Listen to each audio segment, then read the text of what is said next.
Le chiffre 7 a une grande importance dans la Bible. Oui, en hébreu biblique, le 7 est symbole de plénitude ou d'entièreté. Ce sont des choses auxquelles nous aspirons tous, mais dont nous ne faisons pas souvent l'expérience. Au lieu de cela, nous travaillons sans fin et luttons sans répit contre le chaos. Oui, maintenant gardons tout cela à l'esprit en revenant à Genèse 1 dans la Bible. Tout commence par les ténèbres et le désordre. Puis, Dieu parle et fait naître l'ordre et la lumière afin que la vie puisse s'épanouir. Et cela se produit sur une période de 6 jours. Chaque journée est marquée par cette phrase. Il y eut un soir, puis un matin. Mais le 7e jour, il se passe quelque chose de spécial. Dieu s'arrête et se repose. Oui, la création atteint sa plénitude le 7e jour. La phrase « Il y eut un soir, puis un matin » n'apparaît pas le 7e jour. C'est comme un jour sans fin. Le 7e jour, la présence de Dieu remplit sa création.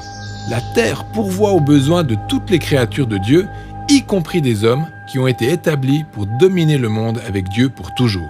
Les rois et reines du repos du 7e jour. Ouais, je comprends ça. Mais les hommes sont trompés par une puissance des ténèbres et finissent par mettre ce repos en péril. Ils sont exilés dans le désert où ils doivent travailler comme des esclaves de la terre. Jusqu'à ce qu'ils meurent et retournent à la poussière dont ils ont été tirés. Mais Dieu veut restaurer ce 7e jour de repos pour l'humanité. Il choisit donc de donner à la famille d'Israël cette expérience du repos suprême pour qu'elle puisse le partager avec d'autres. Mais comment ? Ils sont en Égypte, esclaves d'un régime oppressif qui leur fait mordre la poussière. Dieu s'oppose à l'Égypte et libère les Israélites, puis il les fait passer à travers les ténèbres et le chaos pour les conduire en terre promise. Alors qu'ils sont en chemin, c'est en pleine traversée du désert qu'ils se retrouvent. C'est facile de se perdre. La vie est un combat. Ils ne sont pas encore entrés dans le pays du repos. Mais alors qu'ils sont en route, Dieu les invite dans le désert à commencer à vivre comme s'ils étaient déjà en terre promise. Comment donc pratiquer le repos à venir dans le désert ? Dieu leur dit qu'à chaque 7e jour, ils doivent s'arrêter de travailler, faire Shabbat pour employer le terme hébreu, afin de se reposer et de profiter du bon monde de Dieu. Ils prennent toute une journée pour vivre comme si le repos suprême était déjà venu. Oui, c'est le sabbat, célébré chaque semaine le 7e jour. Mais il y a plus. Le sabbat n'est qu'une seule de ces 7 fêtes annuelles d'Israël qui anticipent toutes le repos du 7e jour. Ça fait beaucoup de 7e jours. Il y en a encore plus.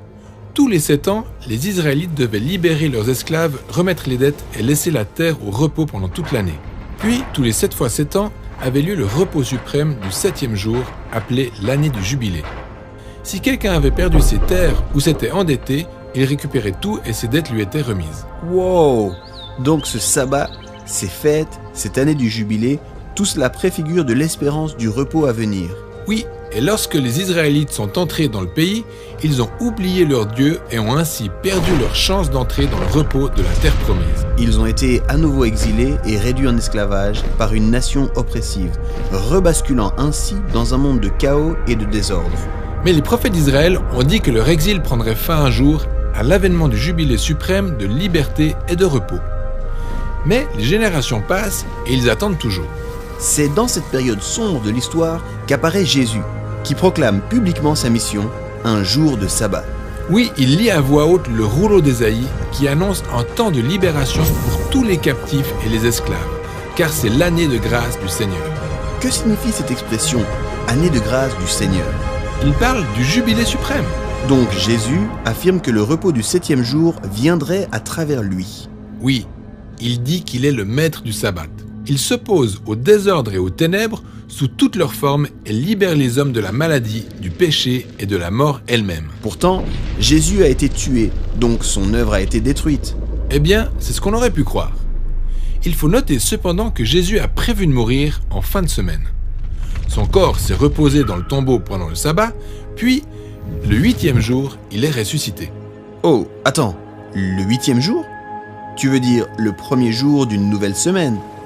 Exactement. La résurrection de Jésus était comme le premier jour d'une nouvelle création où la lumière et la vie de Dieu ont vaincu les ténèbres. Donc, à cause de la résurrection, nous espérons en la promesse de Dieu d'un futur repos. Mais nous n'y sommes pas encore. C'est comme si nous étions encore dans le désert où nous souffrons et luttons. Pendant que nous allons vers ce 7e jour suprême, Jésus nous invite à expérimenter dès à présent un avant-goût de son véritable repos en le suivant. Ou, par ses propres mots, « Venez à moi, vous tous qui êtes fatigués et chargés, et je vous donnerai le repos.